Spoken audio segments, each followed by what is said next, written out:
Ya, sin más preámbulo, quiero iniciar con esto. Mi intención era tener 7 días con 7 sermones de Juan, ¿no? Hemos empezado con el tesoro escondido porque realmente todos tenemos un encuentro con el Señor, todos tenemos a veces ese encontronazo con ese tesoro que está ahí, lodoso, enterrado, pero estoy seguro que todos hemos encontrado en el Señor nuestro máximo tesoro. Por eso arrancamos así el día de ayer y hoy vamos a tratar de escarbarlo, ¿no?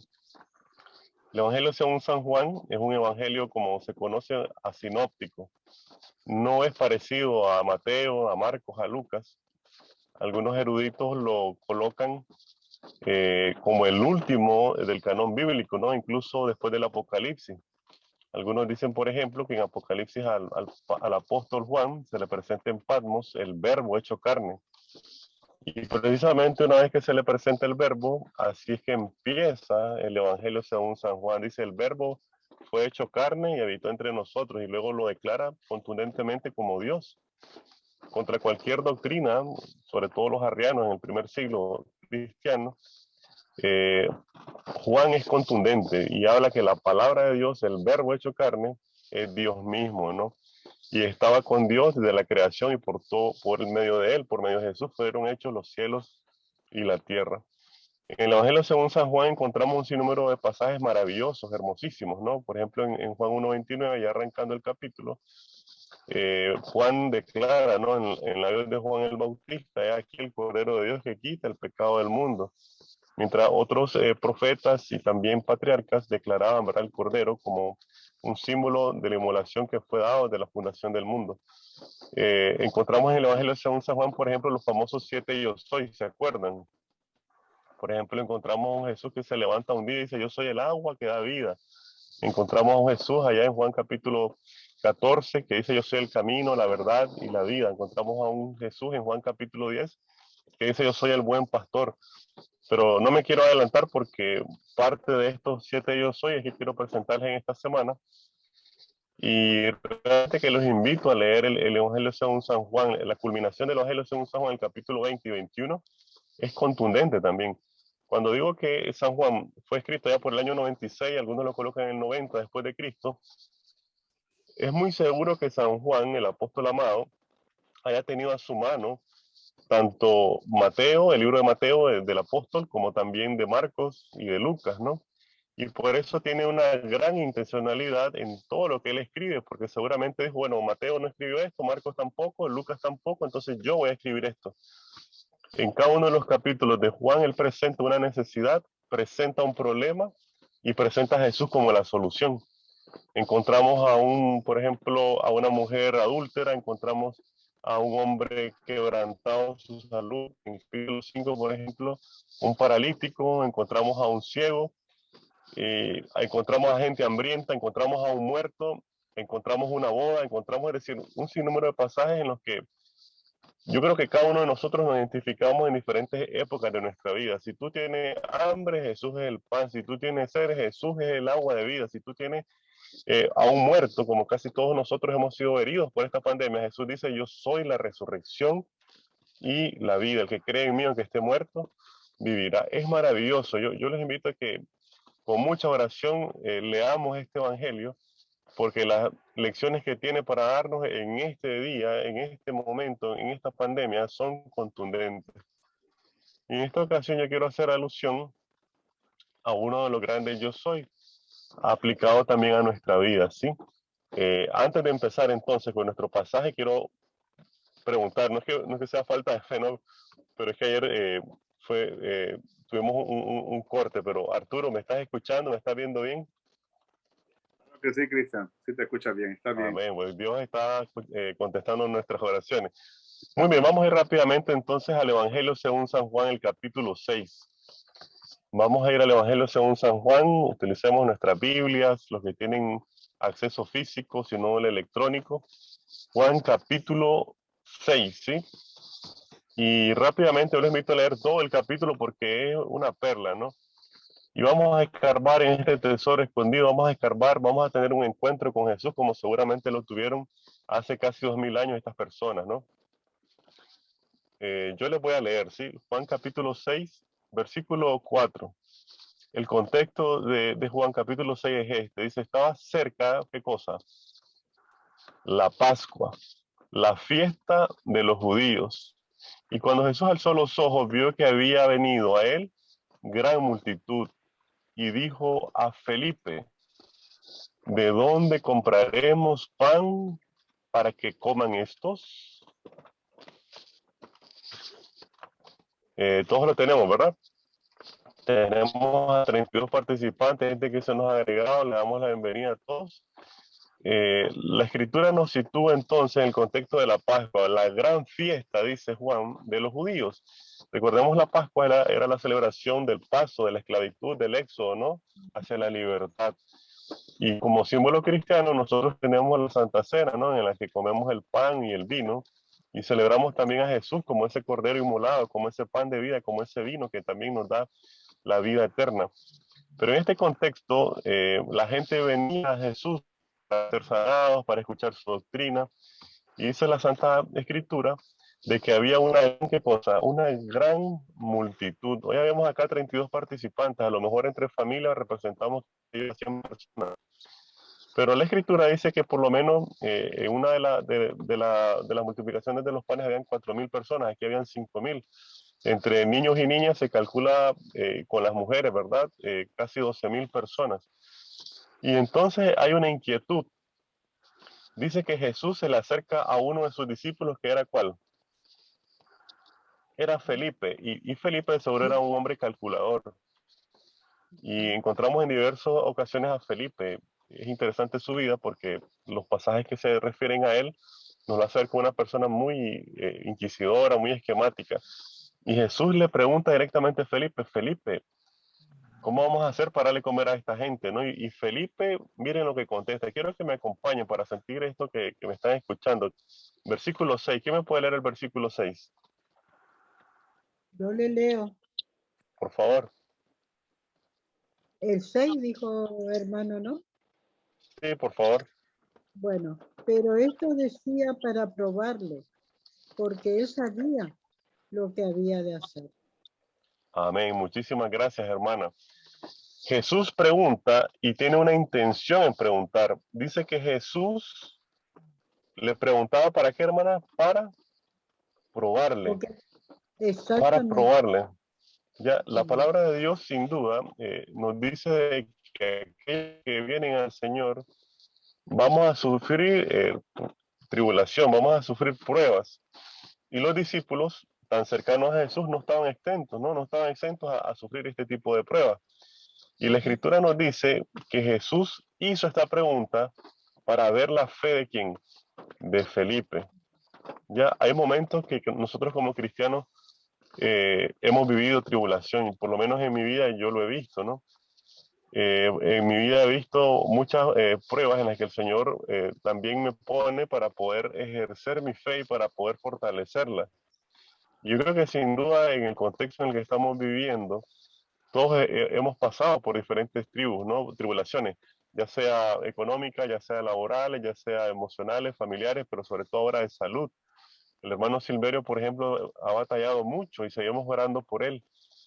Hace 10 días, por ejemplo, nosotros hemos tenido la lamentable noticia de 3 hermanos muy saludables, entre ellos un doctor eh, que lleva el régimen por salud, que ha predicado de esto y que es muy misionero, ha muerto, muy joven. Pero realmente que esto ha puesto a prueba al pueblo de Dios. Número uno, los hijos de Dios no estamos exentos de las pruebas. Pero dice la Escritura, y gracias a Dios que el versículo no termina ahí, ¿cómo decía la última parte, hermana Gloria? Así es, hermana Gloria, ¿no? Dice que Jesús decía esto para probarlo, pero ¿qué cosa dice al final? Al final dice, porque él Lo que sabía iba. lo que iban a hacer. Amén. Eso es muy importante. Dice que Jesús sabía lo que había de hacer.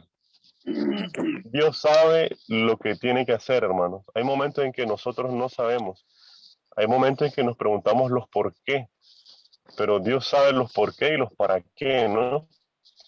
Jesús tiene el control. Jesús sabía lo que iba a hacer, ¿no? Jesús sabía que iba a multiplicar los panes, que iba a multiplicar los peces y que iba a alimentar a esa multitud. Pero muchas veces viene de nosotros y nos prueba. A veces tenemos un problema económico y muchas veces acudimos a un amigo, al banco, y se nos olvida poner el plan en las manos de Jesús, el proyecto en las manos de Jesús. Tenemos tal vez una meta laboral, tenemos una meta familiar. Yo los invito a que hoy pongamos todo en las manos del Señor, porque Él sabe lo que tiene Él sabe lo que tienen que hacer. Y miren cómo Felipe responde a la prueba. Dice el versículo 7, Felipe le respondió, Señor, 200 denarios de pan no bastarían para que cada uno de ellos tomase, ¿qué cosa? Un poco. Un Un poco. poco. Pasándolo del español al español, 200 denarios era el salario de 200 días de trabajo, es decir, casi 8 meses de trabajo. Imagínense ustedes el salario que tienen mensual y multiplíquenlo por 8, ¿no? Ese era el dinero necesario para alimentar a 12,000 personas. Era muchísimo dinero, ¿cierto? Y entonces Felipe, como era muy calculador, dijo, Señor, bueno, tú dices que le vamos a dar de comer. Y comenzó a hacer cálculos, ¿no? Necesitamos 14,000 barras de pan, necesitamos un poco de aceite, necesitamos un poco, si es carne o pescado. Y él dijo, pum, qué sé yo, 200 denarios, el salario de 8 meses, no bastan para darle de comer a tanta gente, un poco, ¿no? Pero estaba uno de los discípulos ahí que se llama como Andrés, dice el versículo 8, uno de sus discípulos, que era Andrés, hermano de Simón, le dijo, Señor, aquí está un muchacho que tiene 5 panes de cebada y 2 pececillos. ¿Más qué es esto para tantos? Y permítame pensar de que Andrés lo que estaba insinuándole a Jesús era, Señor, aquí hay un muchacho que anda con 5 panes y 2 pececillos. Es el almuerzo suficiente para nosotros, los 12 discípulos, tú como maestro y el niño, ¿no? Está como insinuando, Señor, si tenemos hambre, apartémonos y comamos. Y realmente que eso no resolvía, pero el Señor puede hacer de la poquedad una abundancia. El Señor puede hacer de una vasija de aceite tu sustento para una pandemia o para una crisis económica, como fue en el caso de la viuda, ¿no? En el tiempo de Elías y de Eliseo. Realmente que el Señor puede hacer milagros. Y agradecemos a Dios porque en medio de la pandemia estoy seguro que le pregunto a los 33 participantes y todos tienen un testimonio de cómo Dios les ha sostenido. Pero bueno, todavía no hemos llegado al asunto. ¿Quién me lee el versículo 10, por favor? Sí. Te leo, pastor. Sí, por favor. Entonces Jesús dijo, haced recostar a la gente. Había mucha hierba en aquel lugar y se recostaron como un número de 5,000 hombres. Amén. Muchísimas gracias. Aquí encontramos un acto de fe. Número 1, el Señor pone a prueba a sus discípulos. Número 2, Él sabe lo que tiene que hacer. ¿Había una necesidad premiante? Sí, esta gente había acompañado a Jesús desde la mañana, había caminado, había andado bajo el sol, tenían hambre.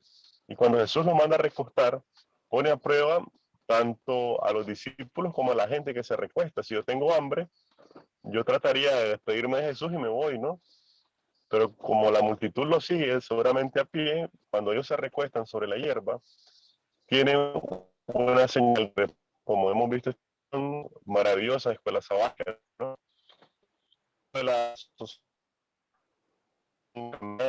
laborioso, la señal de reposar, de descansar, es una señal de esperanza también. Nosotros descansamos en lo que el Señor va a hacer, confiando en que Él sabe lo que va a hacer. El Señor multiplica los panes, multiplica los peces, ¿no? Y ustedes conocen la historia, quiero que la lean en sus casas, tal vez cuando terminemos esto. El Señor toma la bendición de este muchacho, que también es un incógnito, era el almuerzo de un niño. Imagínense esto, ¿no? Seguramente la mamá le había empacado a este muchachito ese almuerzo, diciéndole, oye, tú ve y come, ¿no? Pero el acto del niño de entregarlo todo a Jesús es un acto de fe, y muchas veces pasa desapercibido y es un protagonista en la historia. El acto de entregarlo todo sin saber lo que va a hacer Jesús es un acto de fe y yo creo que nosotros estamos también invitados a esto. Si la viuda hubiese, por ejemplo, comido la harina y el aceite antes que Elías, hubiese padecido hambre, pero al entregarlo todo, Dios multiplique. Cuando el muchachito hizo esto, hizo una gran labor y Dios recompensó, ¿verdad?, esta obra. Y ustedes conocen la historia, cuando Dios da, da en abundancia y es maravilloso ver cómo el Señor manda incluso a recoger las sobras. Es algo que también deja mucho que pensar en una sociedad como la que tenemos, en la que muchas veces desperdiciamos la comida y lo botamos, pero las bendiciones de Dios no se pueden desperdiciar. Dios manda, dice que recogieron 12 cestas, si no me equivoco, de todo lo que quedó.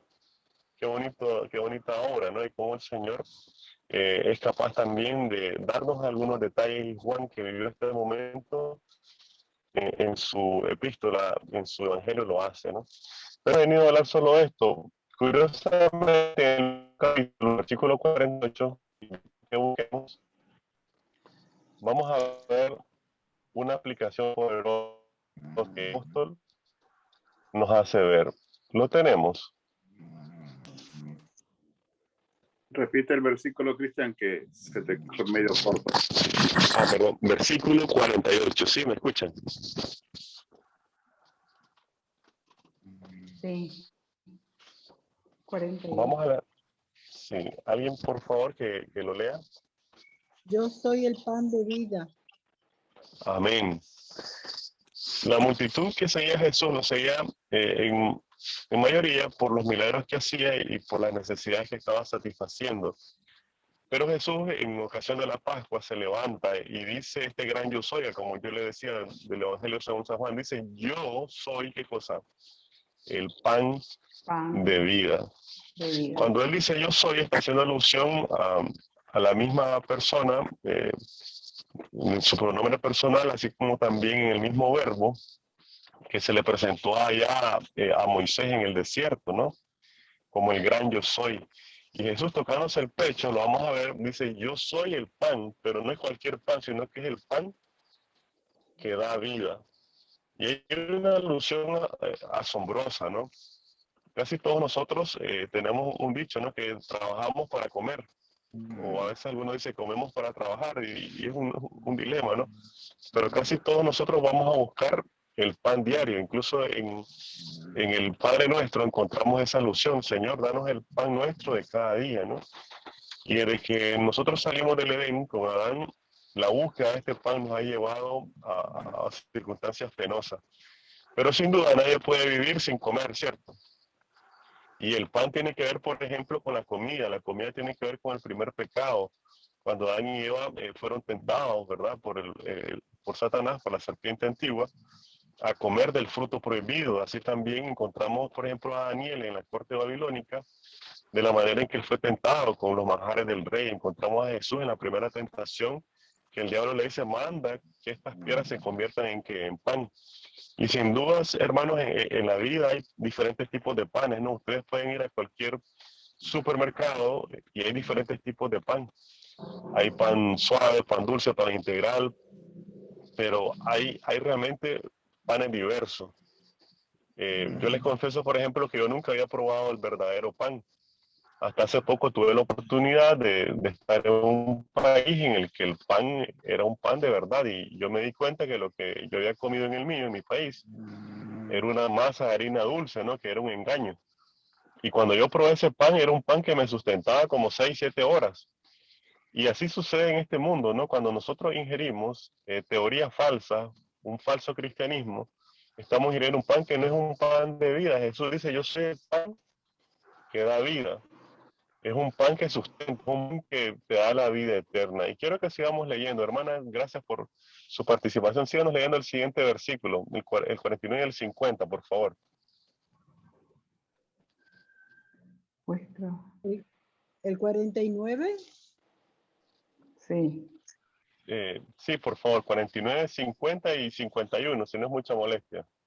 Bueno, no, por favor. Vuestros padres comieron el maná en el desierto y murieron. Este es el pan que desciende del cielo, para que el que de él come no muera. Y el 51 dice, yo soy el pan vivo que descendió del cielo. Cuando uno comiere de este pan, vivirá para siempre. Y el pan que yo daré es mi carne, la cual yo daré por la vida del mundo. Amén. Amén. Muchas gracias. Amén. Palabra de poder, dice el Señor Jesús, y hace una alusión a la experiencia del Éxodo, ¿no? Sus padres, dice, comieron qué cosa, el maná en el desierto. ¿Ustedes se acuerdan cómo era el maná en el desierto? Fue realmente un milagro, ¿no? Ellos tenían hambre, clamaron al Señor y el Señor mandó el maná, que era un manjar del cielo, ¿no? Era realmente la comida de los ángeles. Y sucedían muchas cosas con el maná, y una de ellas era que, por ejemplo, si usted se levantaba, cuando el sol ya estaba rayando, en el amanecer, ¿qué pasaba? Se derretía, ¿no? Este pan que Sí. descendía del cielo se derretía si usted no lo buscaba como lo hace ahora a las 5 de la mañana. Este manjar, usted se perdía la bendición de no tener toda la provisión de su familia y asimismo de los tres tiempos si no lo hacía temprano. Era algo personal. El pan es algo que no se da y que yo como por mi familia o yo como por mi esposa, ¿no? Es algo que yo lo ingiero para mi sustento propio. El pan es algo que se come para darme vitalidad, pero sobre todo haciendo alusión al Éxodo, encontramos una experiencia del pan como un sustento físico, como un sustento espiritual, y la experiencia del pan se vive también con el sábado, cuando el viernes se recogía una doble porción y no se engusanaba. Qué maravilloso ejemplo nos da Jesús. Y para cerrar, que nos quedan 5 minutos, quisiera que alguien me lea, por favor, si es la hermana también, pues 53, 54 y 55. ¿Sí? Jesús les dijo, 53. cierto de cierto os digo, si no coméis la carne del Hijo del Hombre y bebéis su sangre, no tenéis vida en vosotros. Y el 54 dice, el que come mi carne y bebe mi sangre, tiene vida eterna. Y yo le resucitaré en el día postrero. Y el 55, porque mi carne es verdadera comida y mi sangre es verdadera bebida. Amén. Amén. Muchísimas Amén. gracias. Voy a hacer una recapitulación y vamos a terminar con esto, ¿sí? Con esta palabra poderosa. Jesús en la mañana estuvo con la multitud y le hizo experimentar una necesidad física, ¿no? Me imagino que ya pasada la hora del mediodía, comenzó a interrogar a los discípulos, comenzó a probar su fe. Él sabía lo que iba a hacer, mandó a recostar a 12,000 personas sabiendo lo que iba a hacer y les dio un sustento como un sustento físico. Pero después de 6 horas, ¿qué pasaba, hermano? Cuando usted come el desayuno, usted dice, voy a comer tanto para que en la cena ya no tenga necesidad de comer. Así es. No, a las 6 horas estas personas lo más seguro es que tuviesen hambre. Pero ahora Jesús, ya llegando al atardecer, se levanta y dice, yo soy el pan que da vida. Y ahora lo que la hermana nos leyó es algo importantísimo. Dice que para poder tener vida eterna, hay ¿qué cosa? Comer, ¿qué cosa? Hermano. Este pan. Y Jesús dice, el que no come carne y bebe mi sangre, está haciendo alusión a una injerencia, a una asimilación no solamente biológica de un elemento como es el pan, sino también a una identidad personal. Si no somos capaces de reflejar a Jesús en cuerpo, en mente, en espíritu, vamos a fracasar en nuestra vida espiritual. Y uno de los grandes, yo soy el pan de vida, porque la experiencia de comer algo, hermanos, te hace ser parte de lo que comes. Hay un dicho que dice, tú eres lo que comes, ¿no? Y nosotros los adventistas a veces lo usamos para criticar a los que comen cerdo. Pero cuando tú comes grasa, lo más seguro es que tú te hagas un gordito, ¿no? Si tú comes mucha fibra, mucha fruta, lo más seguro es que tú reflejes eso incluso en tu comportamiento, ¿no? Y cuando tú comes pan, no sé si hay un médico acá, tú vienes, ingieres, y todas esas vitaminas, esos minerales, cuando llega al estómago, se tritura ahí, va al hígado, se distribuye por todo el cuerpo. Ese pan literalmente llega a ser parte de qué? De tu vida. Todo lo que tú ingieres, todo lo que tú pasas por tu boca, pasa por tu esófago, llega a un proceso en el cual cada gramo llega a ser parte de tu sangre, de tu ciclo respiratorio, tu ciclo vital, a tal punto que lo que ingerimos es parte de nosotros. Si nosotros en esta vida estamos comiendo, ingiriendo un Facebook, muchas redes sociales, vamos a hacer eso, ¿no? Pero si nosotros comemos del pan que da vida, lo hacemos muy claro en la mañana, lo hacemos con la palabra de Dios, lo hacemos con oración ferviente, realmente vamos a comenzar a asimilar, a hacer esa masticación como hacen los bebés, a hacer lactante ese pecho que el Señor nos da, esa leche materna, a ser parte del pan que realmente nos da vida. En esta ocasión yo quisiera que nosotros desenterremos nuevamente ese tesoro del que hablábamos ayer a través de la palabra de Dios. No hay reforma, no hay reglamento, sino viene por la palabra de Dios. Y realmente que la palabra de Dios, que es Jesús, es también el pan que da vida. Y el salmista dice, tu palabra para mí es comida, ¿no? Y en esta ocasión, pues yo quiero que nosotros aceptemos a Jesús como ese pan que nos sustenta. Y no solamente lo ingiramos en la mañana, ¿no? Así como el pan se come 3 veces al día, comamos de Jesús 3 veces al día, andemos con Él, hablemos de Él, vivamos con Él. Así que hermanos, los invito entonces a que ingieran de este pan que es el Señor Jesús. Vamos a tener una oración, creo que así me dijo Jorge ayer, ¿no? Es la siguiente parte para el cierre. He visto que hay algunas peticiones ahí, a través de Jorge o Arturo, me pueden hacer llegar también otras peticiones. Yo voy a estar orando esta semana por esas peticiones y que el Señor se manifieste con poder. Vamos a inclinar el rostro y vamos a orar, ¿sí? Cristian, alguien puso en lo que estaba predicando, puso que a la familia Montano creo que es, María Montano, puso María. que por su sobrino, dice Fernando, y por mis hermanas, dice, ¿verdad? Y por nuestros familiares, dice. Amén. Gracias. Es que, Amén. por favor, en la oración que nos... Amén. Vamos a orar entonces, Arturo. Gracias por recordarnos esa petición. Inclinemos el rostro, hermanos, entonces, y gracias por su paciencia y estar en esta mañana con nosotros. Oremos. Padre nuestro que estás en los cielos, bendito es tu nombre, Señor. A esta hora de la mañana te agradecemos porque has puesto, Señor, en nuestro corazón el deseo, Señor, de levantarnos, de buscarte. Como en el desierto, Señor, nuestra alma brama como es el canto, Señor, como un ciervo. Brama por sed y brama también por el alimento. Y tú eres nuestro alimento, Señor. Gracias porque un día descendiste del cielo a esta tierra y moriste, Señor, por nosotros. Y disfrutamos de esperanza porque a través de tu carne, tu sangre, tenemos acceso directo a la salvación y la vida eterna. Oh Señor, antes de clamar, tú has escuchado, Señor, antes de decir que está la palabra en nuestra boca, tú has oído, Señor, así lo dice tu palabra. Oh Señor, tu oído inclínalo, Señor, ante las peticiones que se han hecho públicas, como las que han quedado también en nuestros corazones. En medio de este foro, Señor, hay gente que tiene necesidades físicas. Recordamos al hermano Silverio, Señor, yo tengo 2 semanas de estar pidiendo por él. Bendícelo a él, a su esposa, a sus niños, Señor, que tu gracia los sustente, los bendiga, Señor, y gracias porque a través de tus manos, que es la iglesia, que son los líderes, has sustentado, Señor, a estos pequeños.